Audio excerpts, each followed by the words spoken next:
we're going to go ahead and talk about uh, older movies. We're going to be talking about uh, Batman 1989 and those four films. And we're going to compare those kind of just off top of my head. We're going to compare those to the Superman 1979 movie series. These movie series were actually interesting. They both start out fairly strong. I enjoyed both those movies a fair bit. The first entries in both those movies, and the fourth movies, they're two film series with four movies, four Batman movies and four Superman movies. And the last movie in each of these series is just a complete goddamn shit show. They're just some of the worst comic book movies ever, without a doubt. I won't call them the worst comic book movies ever, but they're up there. If you're gonna make a top 10, they'll probably both make it. Top 10 worst. So I already did like a full comparison of the original movies, Superman 79 and Batman 89. And I enjoyed both these movies. Uh, like the formal comparison I did had to give the score to Batman 89 for the win, because I simply felt like the time travel at the end of Superman 79 was just such an easy cop out. They had such this great um, setup for Superman. They did a great job with his character. The story flowed naturally. Lex Luthor could have been done better. However, Gene Hackman did a great job with the role. But at the same time, that time travel cop out, like doing that bold move of killing Lois, then just doing this lame time travel cop out, felt so cheap. I mean, literally, now we've set up so that if something bad happens to anyone, and Superman doesn't time travel back to fix it, he's just being selfish. So it's just a terrible setup that they did at the end of that one. It was so lazy.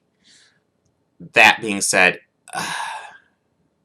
the setup for that movie, like that first act dragged a little bit, but was interesting, and then the second act was great. So, but Batman 89 never got as good as that Superman 79 movie. That being said, it never got as bad either. Both these movies have great actors in the lead and villains.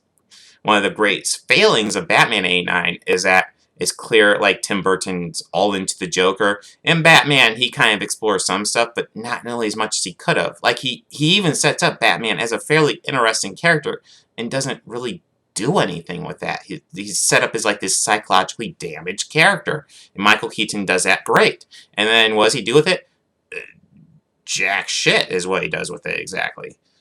So, and he sets up this weird revenge story between the Joker and Batman, which doesn't need to be there. In fact, I thought the way I really feel this is handled better with the Batman and the killer of his parents is to not give him revenge, because revenge is a fun story in movies, but like there's a superficialness to revenge too. But yeah, I'm not gonna get deep into philosophy right now. I haven't like researched that right now. Like I said, this is a free flowing thoughts. Um, so like I said, in my full like formal video for Batman 89 versus Superman 79, I absolutely at the end of the day gave the win to Batman 89 because it's a more engaging movie. Although Superman definitely has higher points. Batman never goes as low as the Superman 79. The ending of Batman 89 is much better than the ending of Superman 79.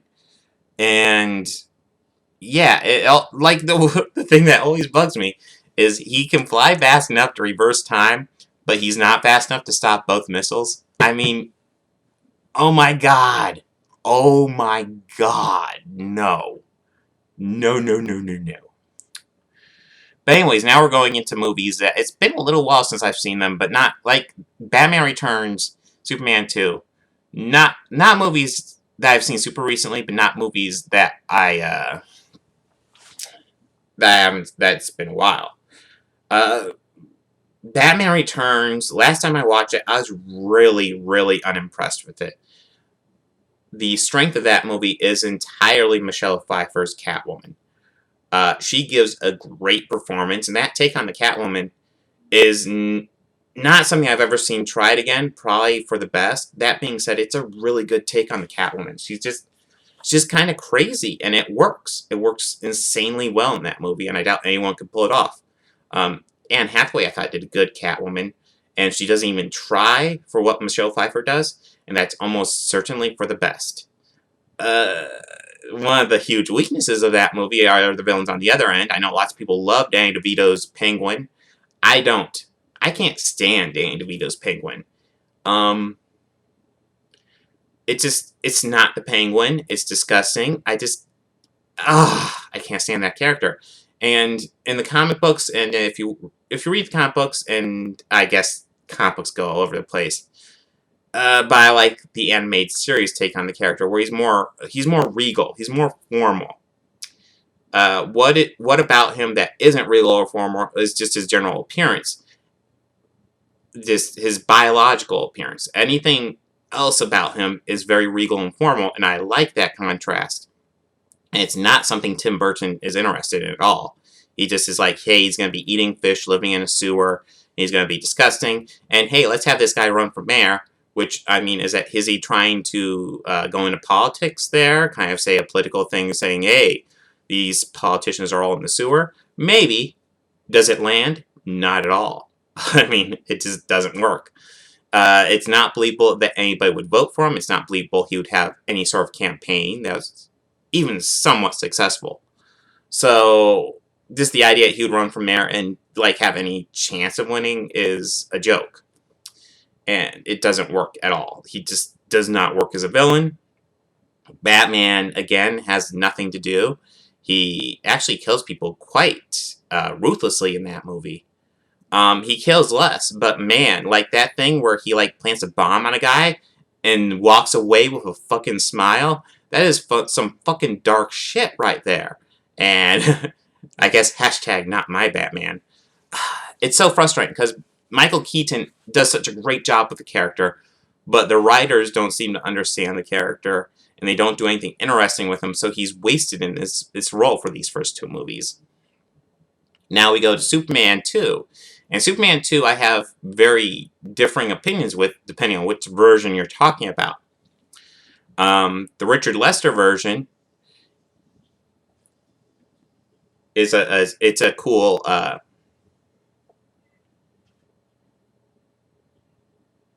I'm brain farting. It's a cool... The Richard Lester version is the same story in both versions. And you get some of the same highlights. But the Richard Lester one just drags so much. It's rough watching that one because it just gets boring. You end up with lots of weird powers. Essentially, I feel like after that first Superman with the time travel thing, they just like said, okay, he just does whatever. So they just gave these Kryptonians powers all over the place to do like anything. And it all accumulates in this like Superman amnesia kiss, which is like one of the dumbest things I've ever seen. And then we go to the Richard Donner cut of Superman 2, which is much more entertaining. It's a much better movie, except it hits the same snag at the end. It's the exact same snag. You hit this stupid time travel. He does the time travel thing again. And it's like, okay, so now we've given him this power, and he's just going to use it whenever there's a situation. And that's the issue with that power. Because if you have that power, that is exactly what you do. Anytime something bad happens, let's time travel it back, reverse it. And that's why you don't give him that power. Because it's just... he's just going to do it every time. And if he doesn't do it every time, then you're questioning why isn't he doing it. And, so the Richard Donner cut falls victim to the exact same thing that Richard Donner's original Superman does. And here's the deal. At the end of the day, the Richard Donner cut is far better than the Richard Lester version. How does it compare to Batman Returns, though?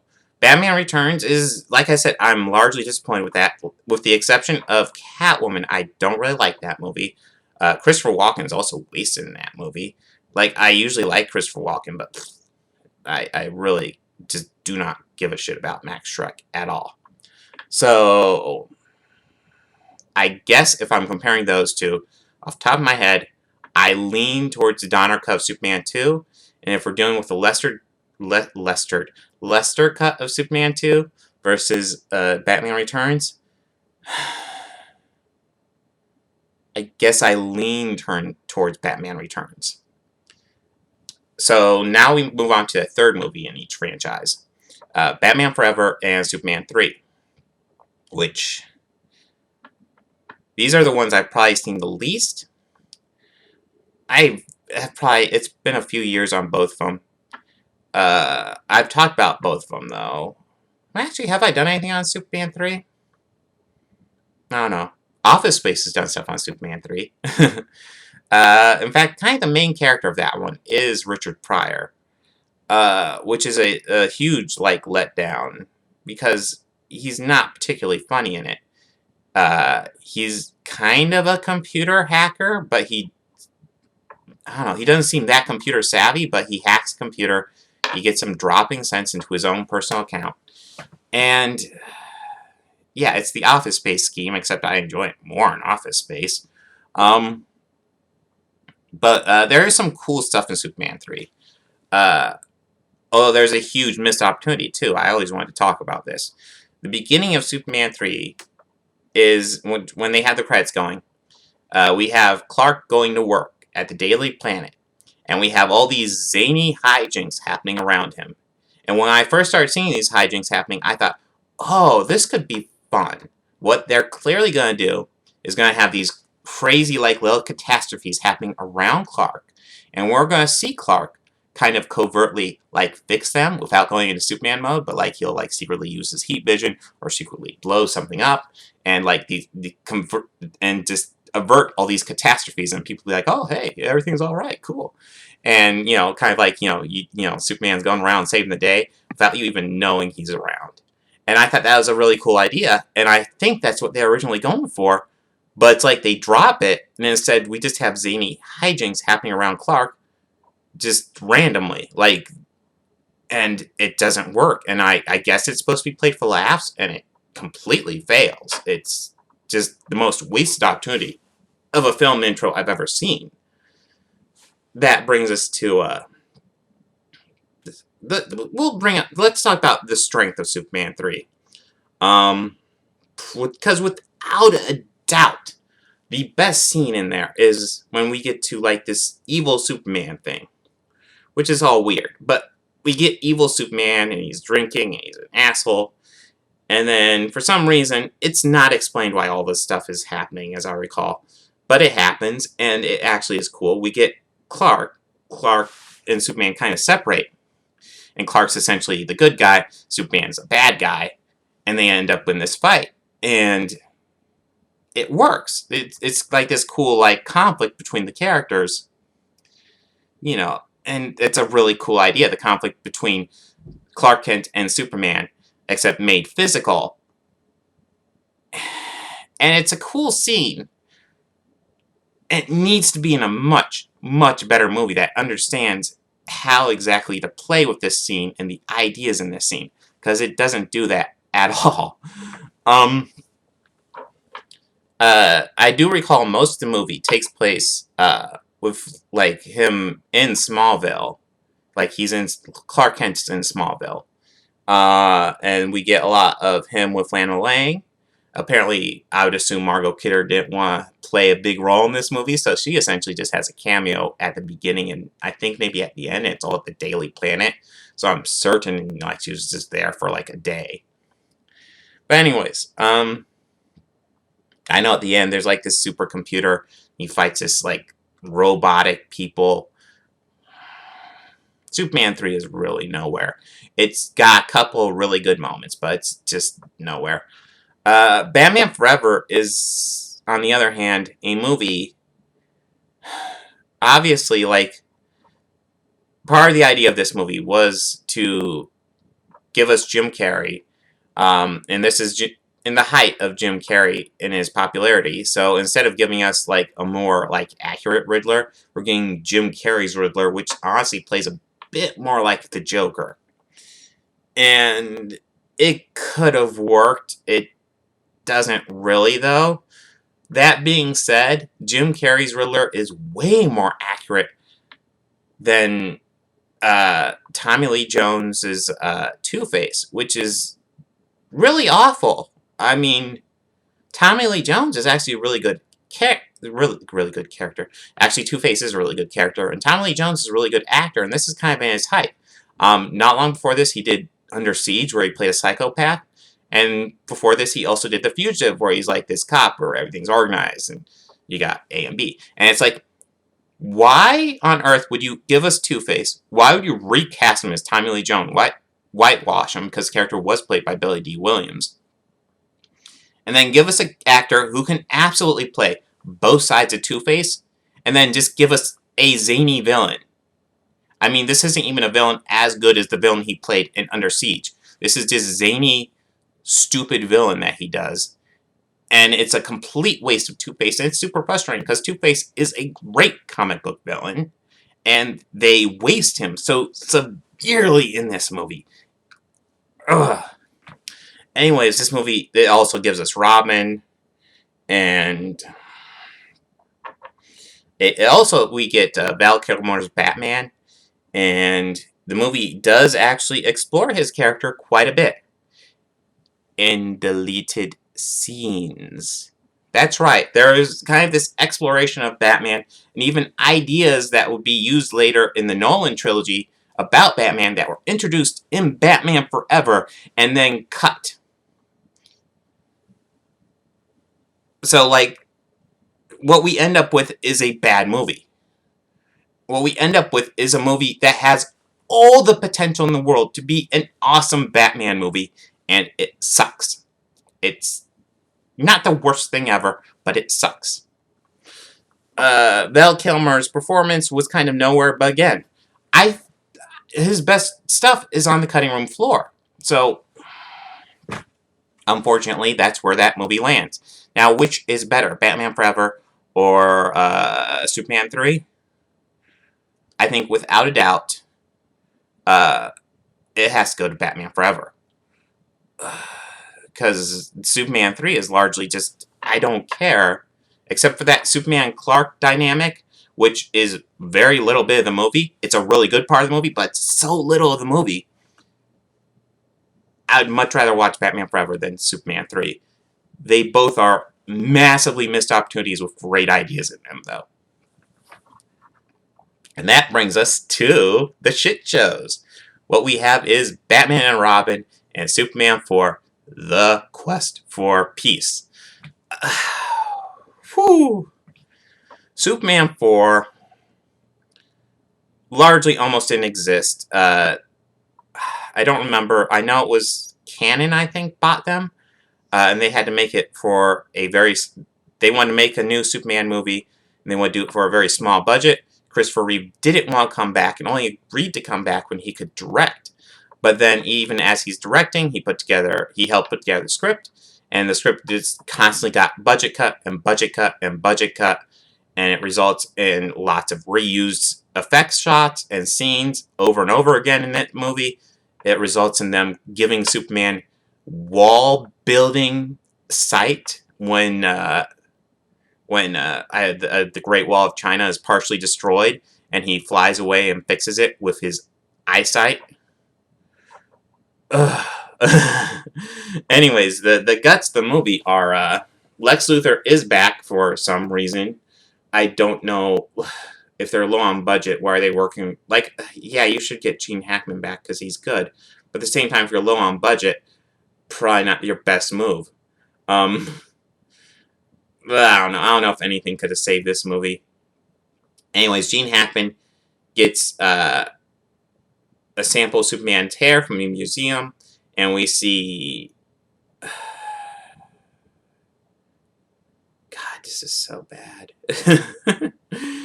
Anyways, he uses a sample of Superman's hair makes a radioactive man or solar man or whatever the fuck his name is. I don't remember, and I don't care to look it up. He's essentially a Dolph Lundgren knockoff, and they did save the budget by not getting Dolph Lundgren. Whatever. So this is, and of course he fights Superman. He has probably the biggest difference in his powers. It's very similar power set to Superman, except he also has radioactive nails, which he can use to scratch Superman, and it'll hurt Superman. Yeah, what a great fucking idea for a power that was. I'm sure that won't get memed to death. Oh my god, and like, you know, you have these superpowers, and the effects are so bad. They replay the whole Superman and Lois flying around from the first movie.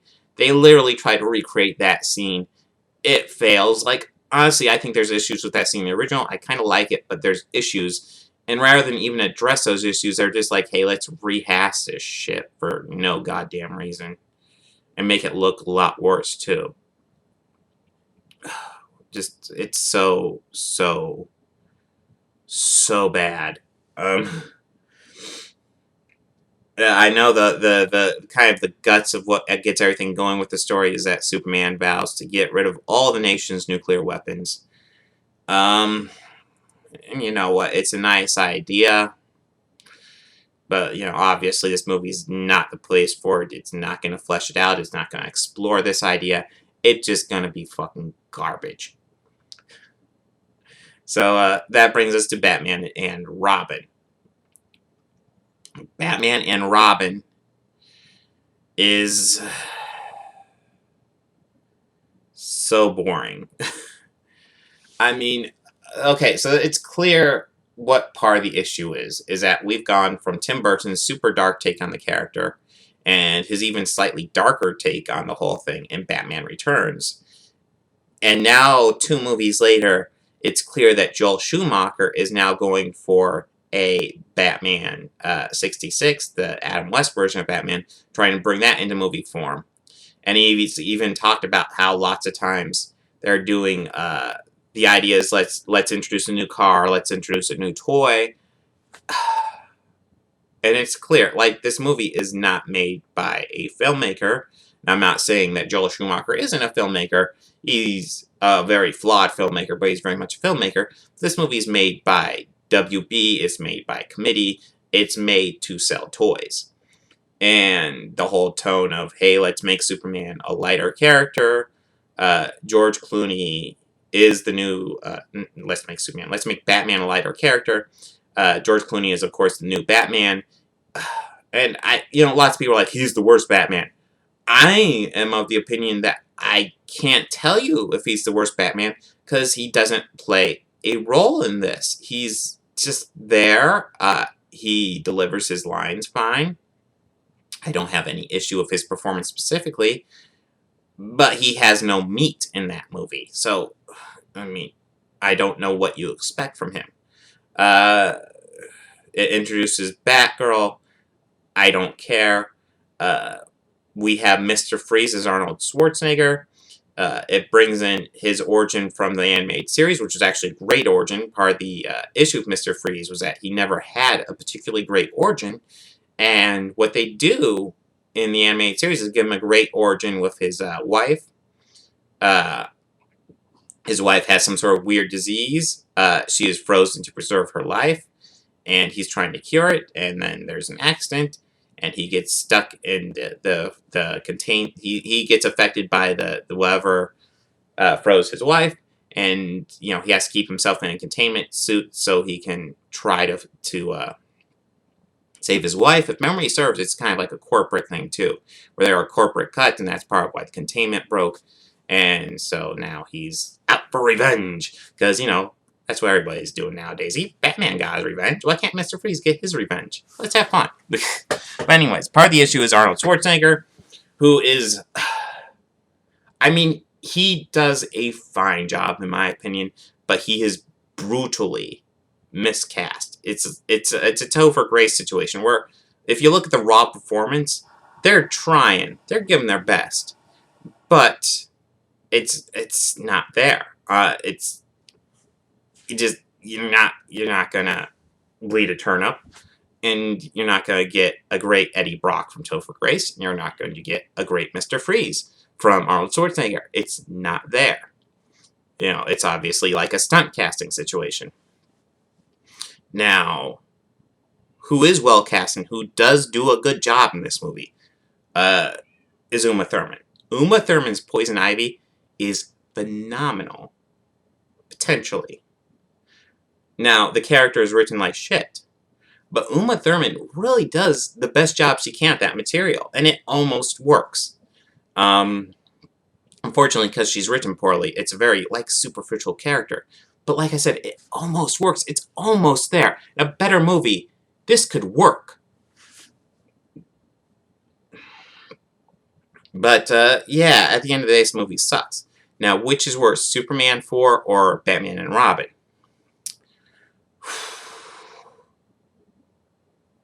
I lean towards Superman 4 being worse. So I would say Batman and Robin is better. Partially because Batman and Robin being bad is actually semi-intentional. It doesn't justify it. But like the movie kind of knows it's bad. Kinda.